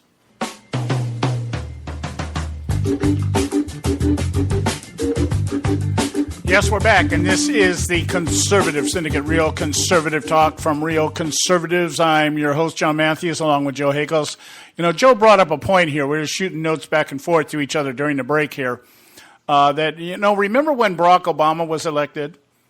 And there was this massive reaction from the Tea Party folks, about resisting Barack Obama, and how the media, basically just, hey, you guys can't cough up the fact that, you lost, your man lost, and our man won, and you need to get on board and get with the program and everything else. Yeah, isn't it funny? Isn't it funny how just a simple election can just expose the hypocrisy of everybody involved almost? It's amazing. It's amazing here. And so now everybody wants to resist Trump. What was all this noise from Hillary Clinton and Barack Obama and everybody on the left when they thought Hillary Clinton was going to just walk away with this thing about accepting the results and moving on? And now what do we find? Oh, no, well, we can accept the results if it's the results we want. There you go. There's unity for you. They're all unified in the mindset that if we can't get our way, we're going to do everything that we can to keep everybody else from experiencing any type of prosperity or equality or anything else that Donald Trump might bring to the table. For crying out loud, folks, if we know anything at this point in time, all we have right now, as far as Donald Trump, are indicators of what direction he's going to go. The man has never governed it before anywhere. So we don't really know. And the ability, of course, guess what? It was the same with Barack Obama. When he was elected, he was what? A clean slate. A man with virtually no experience. He spent a couple years in the Illinois State Senate, but he didn't do anything.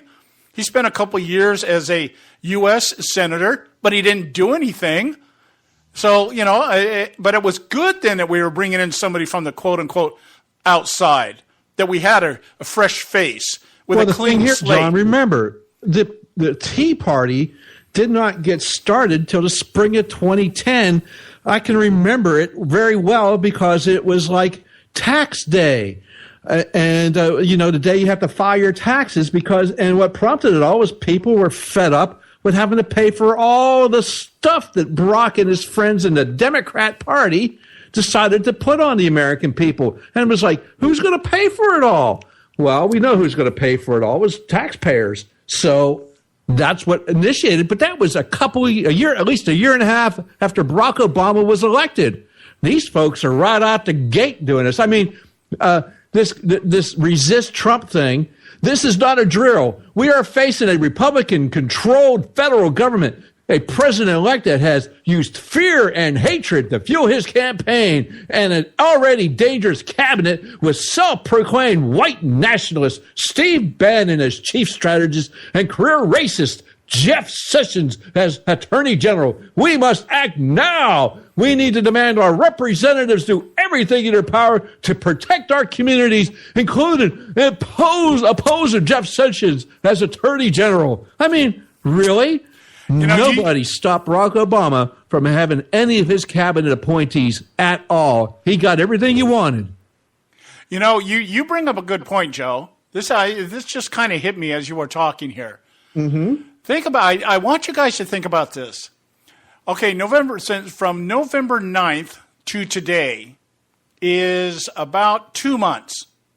Okay, you just round it out. November 9th, today's January 9th. We're looking at about 2 months since the election, okay?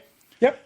And the left already has documents being circulated as to how to resist the Trump administration. Now, let's just think about this for a moment.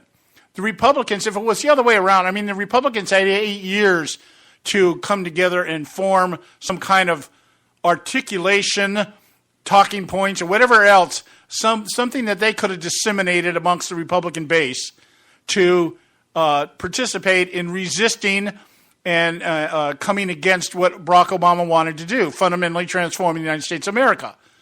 But these guys, less than 2 months, have a full array, an action toolkit that's already being disseminated out there. Now, you know what this tells me? They've known for a long time they were going to lose. And so, see, because in the mind of somebody like Barack Obama, you don't lose just by losing a contest. The thing is, what he has done, that's why he's still out here trotting out his entire administration as a success. We say, well, by our measure, by American measure, he hasn't been a successful president. The economy, the slowest recovery ever, more people on welfare and food stamps, a healthcare system that is imploding by the minute. All these things we look at and we go, how can this guy be touting these as successes? It's because that was the plan. That was the plan. The plan was to implode the healthcare system. The plan was to crush the economy, all for the purpose of allowing that door to be opened, that people would be so fearful, frustrated, or angry that we just throw our hands up and say, okay, if you know how to fix this, Barack, go ahead and do it. We'll give you carte blanche. Please, oh great government, please help us, oh great government. We can't do this by ourselves. We need the great government to help us. In fact, here, let me give you an example here. I was watching a documentary yesterday on transition. It was a History Channel was doing kind of like the history of presidential transitions. And when Barack Obama was coming up to be inaugurated and give his inauguration speech, apparently there were close to 2 million people showed up in Washington to view this historic moment. Historic? Well, I'm using the words in the documentary. Okay. Yes, I get you. Okay. Now I don't agree with what they're saying. This is how they were presenting it. Now, what they were also telling us in this documentary was that there had been terrorist threats, that something was going to happen at the inauguration. All right. So the conversation that went on was the outgoing Department of Homeland Security official and the incoming, which was Janet Napolitano, and they were talking about how they were going to deal with this. And what it was is they had some sources, something about to do with some Salomia pirates or some of the Salomia rebels had found their way in the United States through Canada, and there was the talk was that they were going to try to set off some bombs. And so since they had not, as in the words of Janet Napolitano, they had not cleared the message. They didn't know for sure. And so they were talking about what they were going to do, how they were going to do it, and they decided that George Bush's Department of Homeland Security head would stay at the center, control center. Napolitano would attend the inauguration, and that way, since he was already well-versed in what was going on, and that would be how they would transition to power. Instead of him leaving at 12 noon like he's supposed to, he would stay the duration of the day and then leave at the end of the day. Okay, we think, well, that's practical reasoning. Actually, very good reasoning, okay, if such a thing was going to happen. Well, it didn't happen, but here's the point. Barack Obama had 2 speeches. He had written 2 speeches. He had written one speech, the one he ended up giving, and then the second speech was dealing with clearing the mall if something actually happened. Now, the reason I bring that up is this. This is indicative of how the left operates. They have a plan for success, and they have a plan if they fail. This toolkit that we're talking about here, and I'm probably going to talk about tomorrow because I just got a hold of it today. I haven't looked at it yet. But looking at it, they've got fully formed, disseminated talking points on every one of Donald Trump's nominees as to what the message is and how to resist these nominations. Now, you can't tell me somebody did this overnight. Liberals aren't that smart. They've been working on this for a while. And why? Because there was a plan. If Hillary Clinton won, that was the easier plan. She would just continue to do what Barack Obama was doing. But they had a backup plan, which tells me somebody on the Obama side thought or knew or figured or at least calculated, hey, we might lose this thing. And if we do, how do we protect Barack Obama's legacy? How do we protect everything that he's done to fundamentally transform the United States of America and keep, or at least try to slow the process of turning it all back, of rolling all these things back? They've got all these talk sheets out there. I was just looking at them. Mike Pompeo fact sheet, Jeff Sessions fact sheet, Steve Mnuchin fact sheet, Wilbur Ross fact sheet, Andy Putzer's fact sheet, all ready to go. And I'm sure everybody sitting over at MSNBC, CBS, ABC, CNN, and all the other conglomerations out there have already received this stuff through Media Matters. So this is amazing. It's amazing. I think they knew they were going to lose, and nobody wanted to own up to it. Everybody knew Hillary was a bad candidate, but they didn't have anybody else to float out there. Uncle Joe was putting people to float out there, but they're all the same thing. But they already promised it to Hillary, so she was going to be it, and that's the reason why they had the superdelegates and all the others. That's why they cheated to get her in there, because Bernie Sanders come up, he would have been easily could have won their nomination if it wasn't for the cheating, and it was found out through that is right, those leaked emails. Yes, the leaked emails proved what the Democrats were doing, proved what the media was doing. They were included with the Democrats. They were giving questions to the Hillary Clinton campaign to have during the Democrat debate against Bernie Sanders.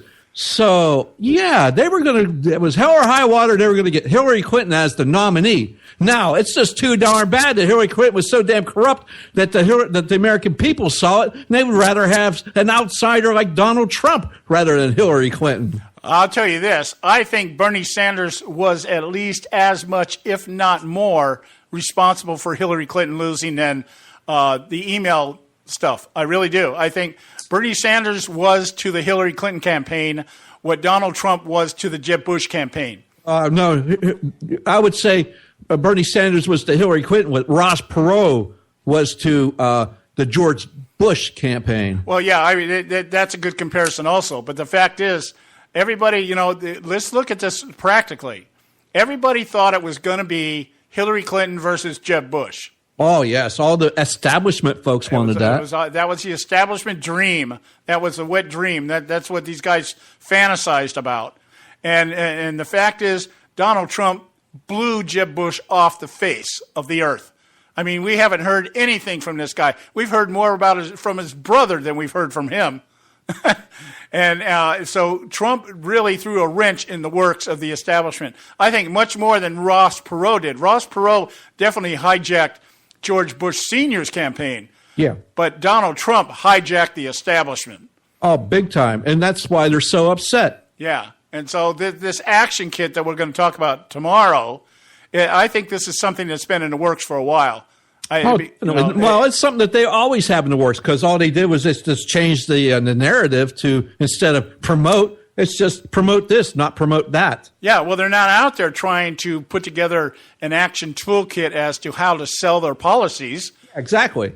They're out there trying how to destroy the enemy. But they use the same methods, though. Yeah, so that because their policies don't work, and they know they don't work.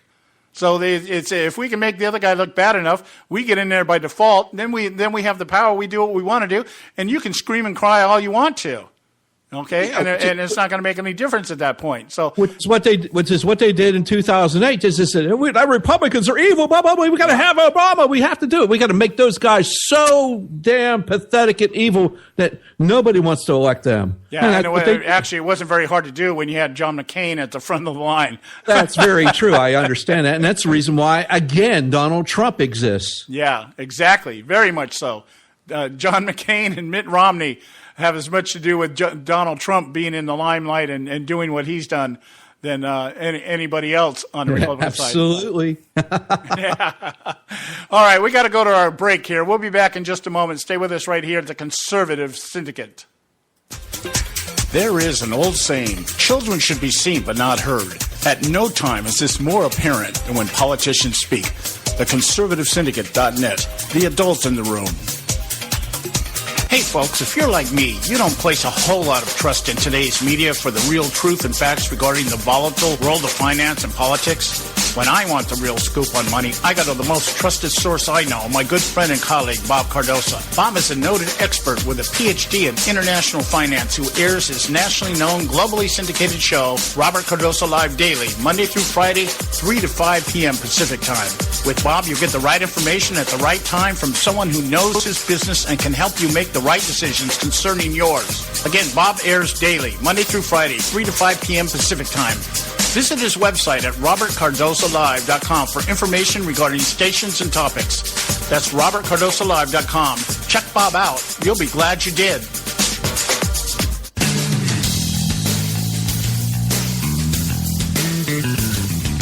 History affirms a vibrant civil society thrives on freedom of conscience, religion, and choice.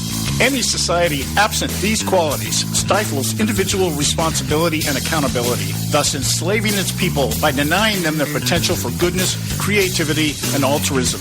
To that extent, oppression, coercion, and totalitarianism are multiplied exponentially. To counter such outcomes, the American Freedom Alliance was formed. The AFA is a nonpartisan, non-aligned movement which promotes, defends, and upholds Western values and ideals. The Alliance strives to build an international coalition of citizens of the West who together promote and protect moral values, democracy, and freedom. To find out more and become part of this valuable asset in the preservation of freedom and all its rewards, contact us at AmericanFreedomAlliance.org. That's AmericanFreedomAlliance.org. Let freedom ring. And now back to the Conservative Syndicate, real conservative talk from real conservatives.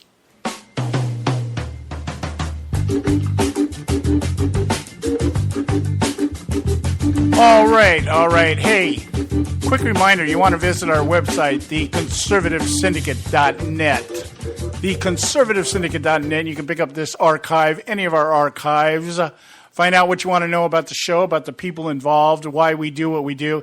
We have, I think this is the largest number of contributors that we've ever had at this point in time. I think we're somewhere about seven people, I think, maybe eight contributors now. Millions of contributors. And by the way, one of the things we're going to do this year, and I'm looking at all the technical side of it right now, is we're going to establish a call-in line so that people can call in. We're going to get that done this year. It's something I've been wanting to do and just kind of been putting off because of the technical aspect of it. It's kind of being lazy, not really wanting to learn how to do it. I don't want to use Skype, so I've been looking at other avenues. But we're going to get that done this year. And we're going to have a period of time in the shows where people can call in. So that'll give you more incentive to want to listen and become part of the dialogue, because we do want to engage our listeners out there. So, that's coming down the pipe here. No, not next week, but it's coming down the pipe. We're going to get this done. All right, I want to finish up today this article by Kelly Riddell over at Washington Times.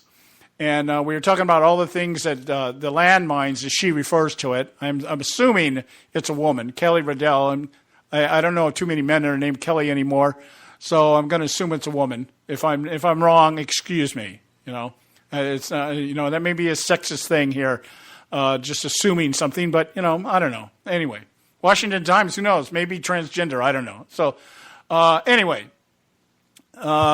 It's a lady, John. It is a lady. All right. So Is a lady. Well, she's at least a female reporter. all right. And we talked about the act we left off at was Barack Obama invoking the 1953 Outer Continental Shelf Lands Act to ban offshore oil and gas drilling along large swaths of the Arctic and Atlantic sea borders.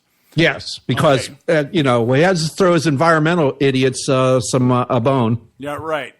And Trump has responded to this as pretty much they're going to kill jobs here, which again, in the mindset of Barack Obama, that's the intent. Yeah. That's the intent. The coal industry, the fossil fuel industry, these things have to be done away with. Why?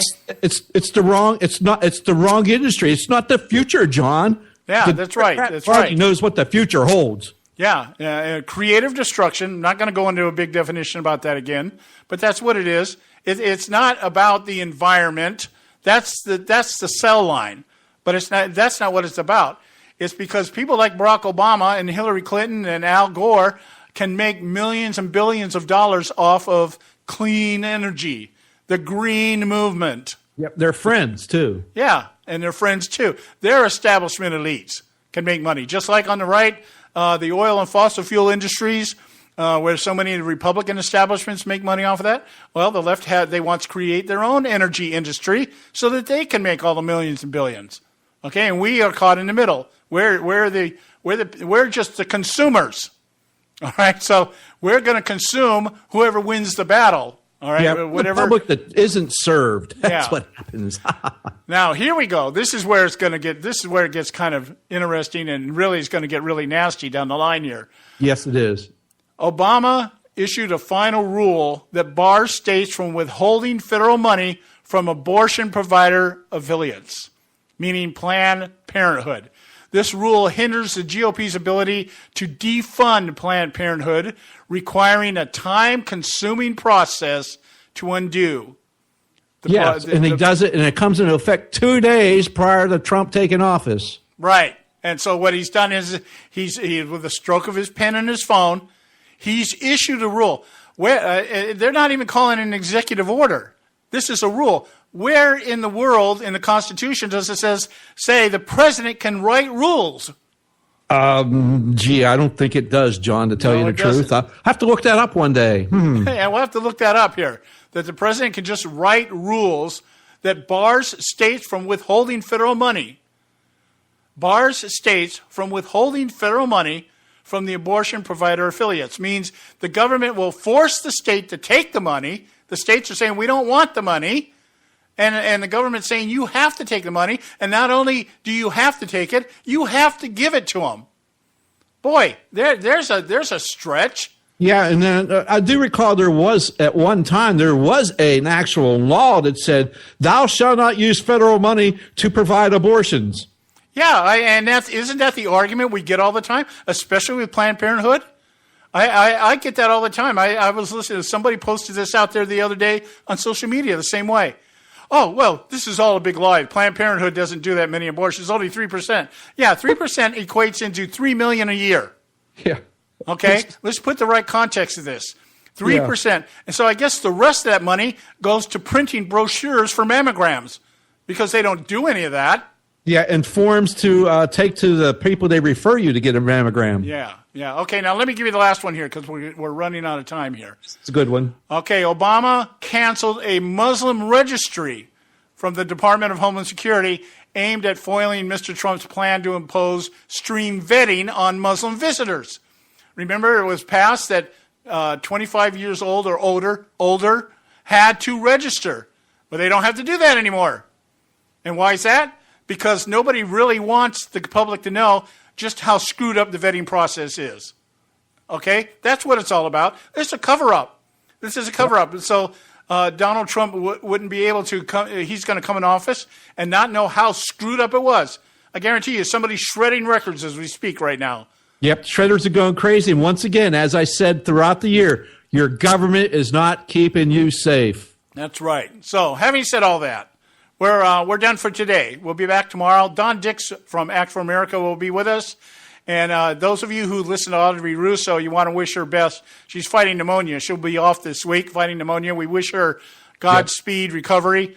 And we'll be back tomorrow right here at the Conservative Syndicate. Thank you so much for listening. God bless you all. We'll talk to you tomorrow.